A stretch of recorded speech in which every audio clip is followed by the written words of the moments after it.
जय हिंद दोस्तों। तो आप सभी का स्वागत है अपने बायोलॉजी क्लास यानी कि फ्री बायोलॉजी क्लास में। दोस्तों, इस बायोलॉजी चैनल पर यानी कि बायोलॉजी यूट्यूब चैनल पर निःशुल्क में फ्री ऑफ कॉस्ट बिना किसी चार्ज के गरीब तबका के कमज़ोर मेधावी छात्र को अधिक से अधिक शिक्षित करने का हमारा प्रयास है। जब भी हमें टाइम मिलता है यानी कि छुट्टी मिलता है, हम एक दो वीडियो बना करके और डाल दिया करता हूं यूट्यूब पर, ताकि गरीब मेधावी कमज़ोर छात्र इस वीडियो को देख करके अधिक से अधिक पढ़ाई कर पाएँ और समाज में आगे बढ़ सके। इस चैनल पर पढ़ने का किसी भी प्रकार का कोई चार्ज नहीं लगता है। यहाँ पर बिल्कुल फ्री में यानी कि बिना पैसा में आपको निःशुल्क रूप से सिखाया जाता है। यहाँ पर पहला प्रश्न है कि फ्यूकस शैवाल में नर युग्मक को क्या कहते हैं। तो देखिए, फ्यूकस कहें या शैवाल कहें तो उसका नर और मादा दोनों युग्मक क्या होता है, एक ही समान होता है। यानी कि मेल भी और फीमेल भी दोनों युग्मक क्या होता है, एक ही कहलाता है, जिसे हम लोग कहते हैं पुमनु। क्या कहते हैं? पुमनु कहते हैं। तो सवाल है यहाँ फ्यूकस यानी कि शैवाल में नर युग्मक को क्या कहते हैं। तो ये नर पूछे या मादा पूछे क्या कहेंगे, उसे पुमनु ही कहेंगे। तो हमारा ऑप्शन पहला पुमंग है, ये नहीं होगा। दूसरा परागकण है, ये भी नहीं होगा। तीसरा क्या है? पुमनु है। तो हमारा तीसरा ही आंसर क्या हो जाएगा? पुमनु हो जाएगा, है ना। इसका आंसर सी हो जाएगा। यहां पर ध्यान रखिएगा, नर युग्मक पूछ रहा है। अगर मादा युग्मक पूछता तो उसका भी आंसर पुमनु ही होता। क्यों? क्योंकि नर और मादा दोनों युग्मक क्या होता है, एक ही। तो फिलहाल इस प्रश्न का आंसर क्या हो जाएगा? सी, पुमनु। ठीक है कि समयुग्मजी स्पीशीज कैसा होता है। समयुग्मजी स्पीशीज क्या कैसा होता है? समयुग्मजी स्पीशीज मतलब जिसमें युग्मक क्या हो, दो प्रकार का नहीं बने। जैसे हम लोग मानव में दो प्रकार के युग्मक बनते हैं। एक बनते हैं नर युग्मक जिसको शुक्राणु कहते हैं, एक बनते हैं मादा युग्मक जिसको अंडाणु कहते हैं। तो दो प्रकार का बना तो हम लोग सम नहीं होकर के विषम हो जाते हैं। लेकिन कह रहा है समयुग्मजीय स्पीशीज मतलब जेकर नर और मादा दोनों युग्मक क्या हो, एक ही प्रकार का हो। यानी कि शैवाल के बारे में पूछ रहा है कैसा होता है। अगुणित होता है, द्विगुणित होता है, त्रिगुणित होता है। तो समयुग्मजी के बारे में जान लीजिए, हमेशा यह क्या होता है? अगुणित। क्या होते हैं? अगुणित। हमारा ए नंबर आंसर क्या हो जाएगा? सही हो जाएगा। अगुणित होता है जिसे हैप्लॉइड कहते हैं। अंग्रेजी में इसे एन, शॉर्टकट में हम इसे संकेत में एन से सूचित करते हैं। तो इसका आंसर क्या हो जाएगा? ए, अगुणित हो जाएगा, हैप्लॉइड। अगला प्रश्न कह रहा है कि अंडे में उपस्थित पीले भाग को क्या कहते हैं। देखे होंगे आप लोग कि अंडा रहता है ऐसे करके, है ना, और उसके बीच में क्या रहता है, पीला वाला भाग है, इसे क्या कहते हैं। तो देखिए, अंडा का जो पीला भाग होता है इसे हम लोग क्या कहते हैं। ऑप्शन है आपका योग, दोनों और योक। तो देखिए इसका आंसर होता है योक। क्या होता है? योक कहलाता है। इसका आंसर क्या हो जाएगा? बी हो जाएगा। ये वाला भाग क्या होता है आपका? योक कहलाता है। इसमें वसा पाया जाता है। क्या पाया है? वसा पाया जाता है। और यही क्या होता है? भ्रूण होता है। क्या होता है? एम्ब्रायो होता है। विकसित होकर यही क्या करता है? चूजा यानी कि बच्चा का निर्माण करता है। और इसमें अगल बगल में भरा होता है द्रव उजला रंग का, उसे एल्बुमिन कहते हैं। उसमें प्रोटीन पाया जाता है। पूछेगा कि एल्बुमिन उजला भाग में क्या है, प्रोटीन है कि वसा, तो आप कहिएगा प्रोटीन होता है ना। और उसका नाम क्या है? एल्बुमिन। और पूछेगा पीला वाला भाग में क्या होता है, तो वसा, उसका नाम क्या है? योक। योक ही क्या है? भ्रूण। और भ्रूण ही विकसित होकर क्या बनाता है? चूजा। कि सलकंद का उदाहरण है। देखिए कह रहा सल्क, सल्क मतलब अनेक सारा पत्थर से बना हो। क्या हो? अनेक सारा पत्थर से बना हो। तो आप अगर प्याज का स्ट्रक्चर देखिएगा तो उसमें खाली परते होता है। क्या होता है? सल्क ही होता है। तो यहां पहला ऑप्शन कर रहा है आलू, ये नहीं होगा। अदरक, यह भी नहीं होगा। अगला है प्याज, तो डेफिनेटली इसका आंसर क्या हो जाएगा? सी हो जाएगा। सल्क कंद किसका उदाहरण है? प्याज का। इसके अलावा इसमें लहसुन भी आ जाएगा, है ना। सल्क कंद पूछेगा क्या किसका उदाहरण है, तो प्याज का है और लहसुन का उदाहरण है। पूछ देगा अगर आलू किसका उदाहरण है, तो आप लोग कहेंगे आलू कंद का उदाहरण है। और कह देगा अदरक, तो अदरक राइजोम या प्रकंद का उदाहरण है। ठीक है कि बंगाल का आतंक किस पादप को कहा जाता है। तो आप हम जानते हैं बंगाल का आतंक, यहां पर ऑप्शन है नीला कुरंजी, कमल और जलकुंभी। तो हम आप जानते हैं कि बंगाल का आतंक किसे कहते हैं? जलकुंभी को कहते हैं। क्यों कहते हैं जलकुंभी को? तो देखिए, जलकुंभी को इसीलिए बंगाल का आतंक कहते हैं कि जिस जल में इसे लगा दिया जाता है तो जल में घुलित जितना ऑक्सीजन होता है उसको सोख लेता है, खींच लेता है, जिस कारण जलीय जंतु को ऑक्सीजन गैस नहीं मिल पाता है और वह मर जाता है। चूंकि इसका प्रभाव सबसे पहले बंगाल में दिखा था, इसीलिए इसे बंगाल का आतंक कहा गया। हालांकि जहां भी रहेगा वहां पर जलीय जंतु को नुकसान पहुंचाता है, लेकिन इसका प्रभाव सबसे पहले बंगाल में दिखा, इसीलिए इसे बंगाल का आतंक के नाम से जाना गया है ना। इसे कहां से मंगवाया था? इसे इराक से मंगाया गया था। कौन मंगवाया था? तो इसे जयपुर के महाराज ने अपने गार्डन में लगाने के लिए मंगवाया गया था। लेकिन ये बहुत ही विनाशकारी पौधा है जिसे बंगाल का आतंक कहते हैं। इसका एक और नाम है महाविपत्ति का पौधा। क्या कहते हैं इसे? महाविपत्ति का पौधा भी कहते हैं। तो इसका आंसर बी हो जाएगा। अगला प्रश्न है, केचुआ प्राणी है। देखिए, केचुआ, इसके बारे में हम जानते हैं कि केचुआ में नर और मादा दोनों क्या होता है? एक ही शरीर में होता है। तो जब नर और मादा दोनों एक ही शरीर में हो तो उसे हम लोग कहते हैं द्विलिंगी प्राणी, और अगर नर और मादा अलग अलग में हो तो उसे कहते हैं एक लिंगी प्राणी। जैसे में मानव, मानव में नर अलग शरीर में होता है, मादा अलग शरीर में होता है, लेकिन केचुआ में नर और मादा दोनों एक ही शरीर में होता है। तो इसका आंसर क्या हो जाएगा? पहला दे रहा है एक लिंगी, ये होगा ही नहीं। दूसरा हो रहा है द्विलिंगी, या तीसरा कर नपुंसक लिंगी, तो ये भी नहीं होगा। इसका आंसर क्या आ जाएगा? द्विलिंगी। केचुआ में नर और मादा दोनों क्या होता है? एक ही शरीर में, मतलब इसका आंसर बी हो जाएगा। कि द्विखंडन किस में पाया जाता है?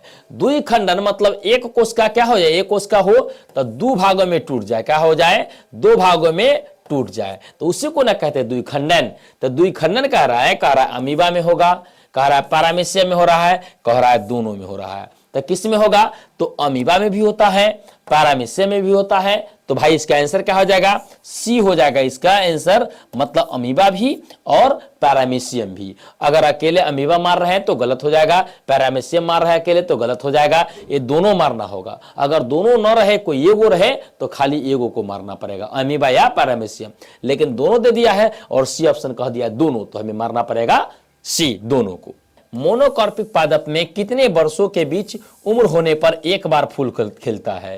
तो देखिए कितने वर्ष कहने के, तो देखिए मोनोकार्पिक पादप में 50 से 100 वर्ष जब हो जाते हैं तब एक बार फूल खिलते हैं। तो यहाँ कह रहा है 40 से 50, ये तो नहीं होगा।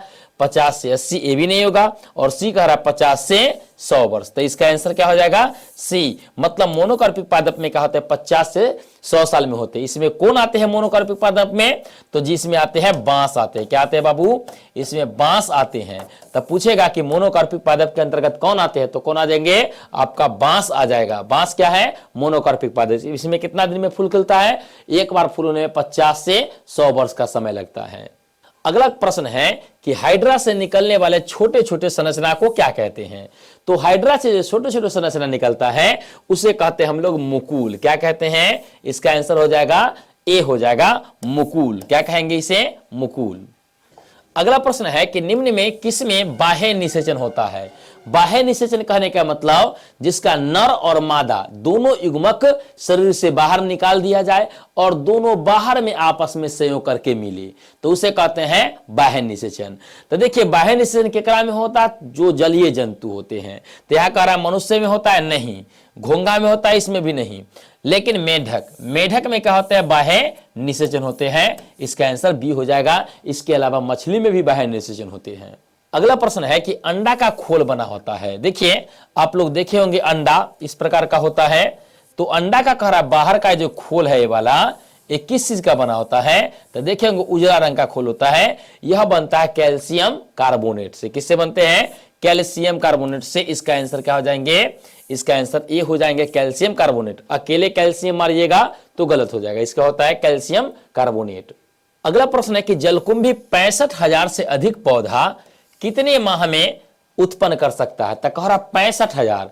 इसको होने के लिए इसे 8 महीना का समय लगता है। कितने लगते हैं?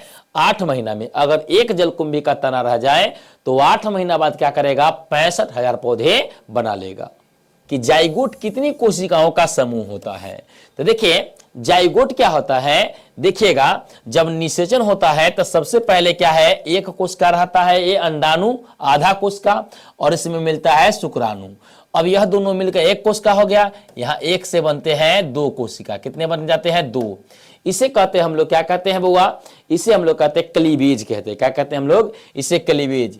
अब ये दो से क्या होते हैं? चार बनते हैं। इसके अंदर कितने बन जाते हैं? 4 सेल बन जाते हैं, है ना।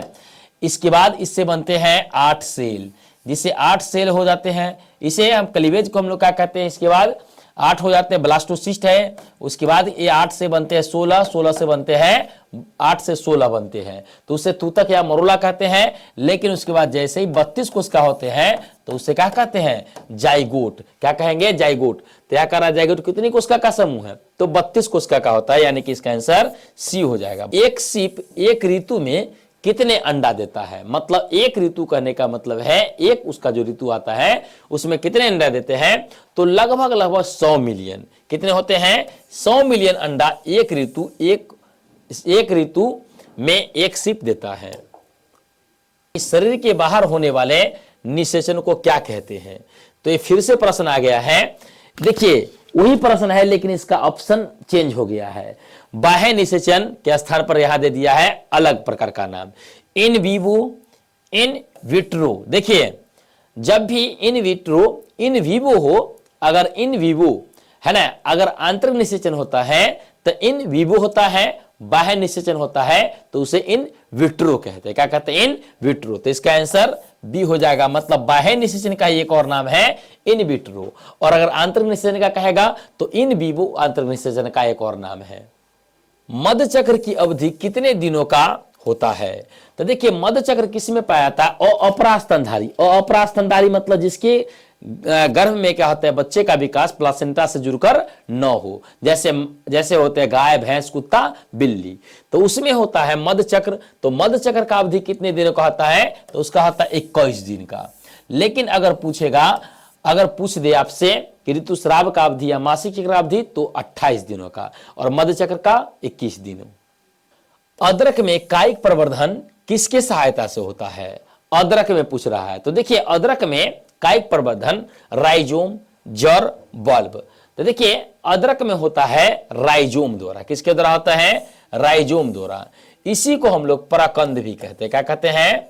प्रकंद भी कहते हैं, है ना। ऑप्शन में अगर राइजोम रहे, न रहे और प्रकंद रहे तो प्रकंद मारेंगे। इसका आंसर ये हो जाएगा।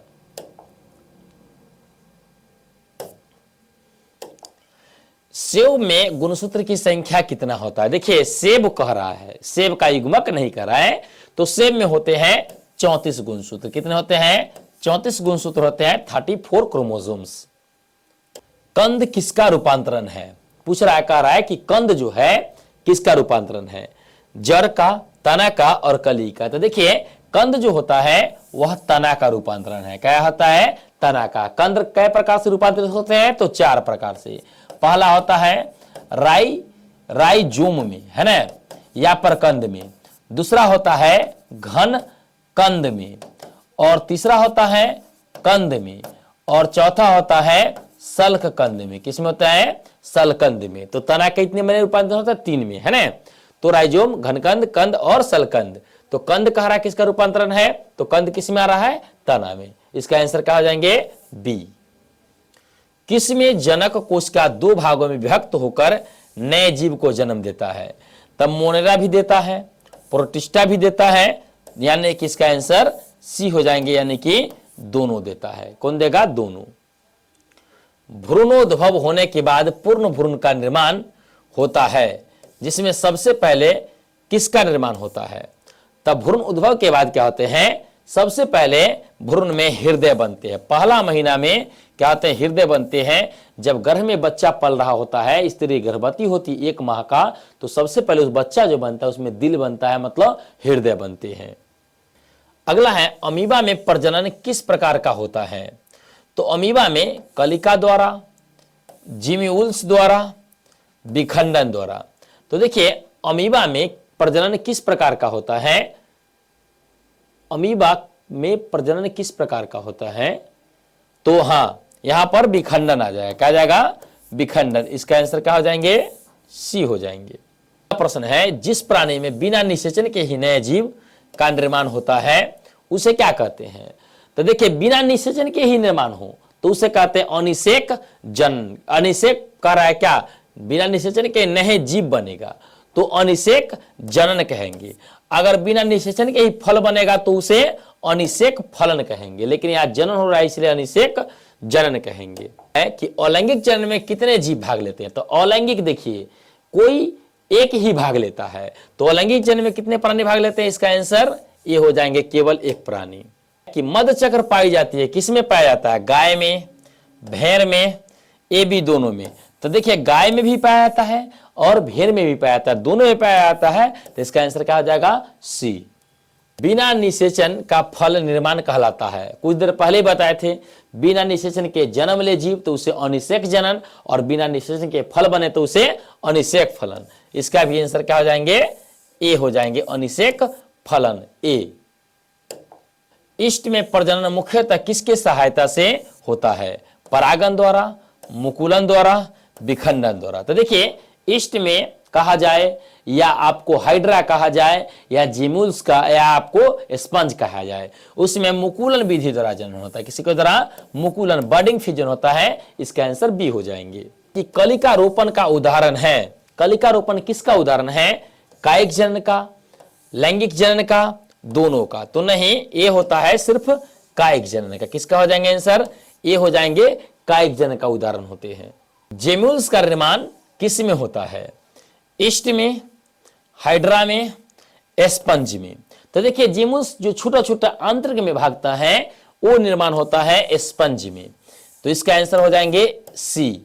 जेम्यूल्स का निर्माण किस में होते हैं, स्पंज में होते हैं।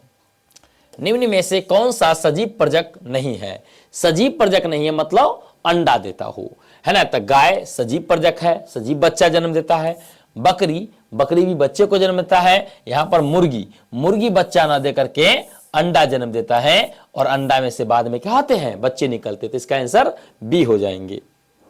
इनमें कौन ठहरे हुए पानी में उगकर ऑक्सीजन खींच लेता है, बताए थे पहले ही कि ठहरे हुए पानी में कौन ऑक्सीजन खींच लेते हैं, जलकुंभी, जलकुंभी खींच लेते हैं, जिस कारण वो क्या करते हैं, जलीय जंतु को ऑक्सीजन कमी हो जाता है और जलीय जंतु मर जाते हैं। इसीलिए इसे बंगाल का आतंक कहा जाता है या महावीर पत्ती का पौधा कहा जाता है। बंगाल का ही आतंक क्यों, क्योंकि सबसे पहले इसका प्रभाव बंगाल में दिखा था।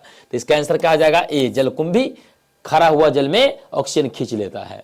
प्याज में, प्याज की युग्मक में गुणसूत्र की संख्या कितनी होती है, इसका यहाँ पर आंसर थोड़ा सा क्या हो गया है, मिसमैच हो गया है।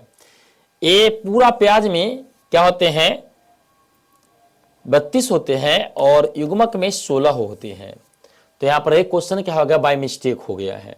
ऋतुस्राव चक्र किस में पाया जाता है, अभी बताया है, मतलब मासिक चक्र मनुष्य में, बंदर में, दोनों में। तो देखिए मनुष्य बंदर में पाया जाता है, गुरला में पाया जाता है, मतलब ये दोनों में पाए जाते हैं।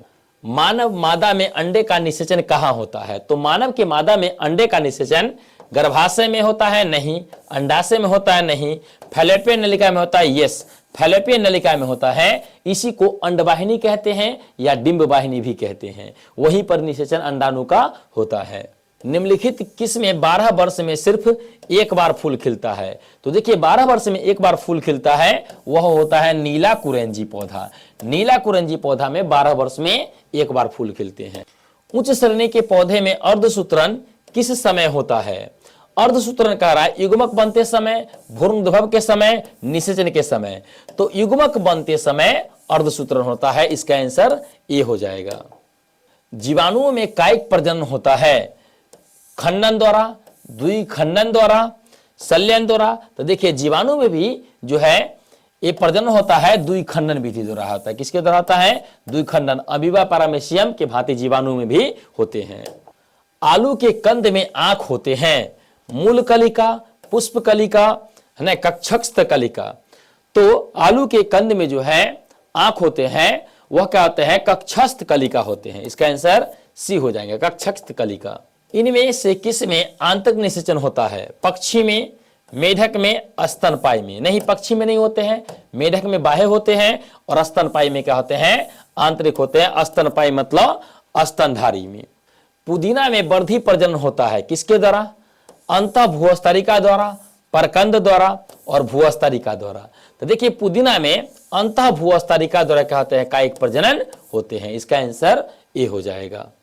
तो आपने देखा पूरा का पूरा प्रश्न और आपको अच्छा लगा होगा तो अपने दोस्तों को भी बताइए और फ्री में यहाँ पर ज़्यादा से ज़्यादा नॉलेज लीजिए, अच्छे से अच्छे इस प्रश्नों को याद कर लीजिए, अच्छे से देखिए और अच्छा से अच्छा पढ़ाई करिए, अच्छा से नंबर लीजिए और समाज में अच्छे से अच्छे नागरिक बनिए।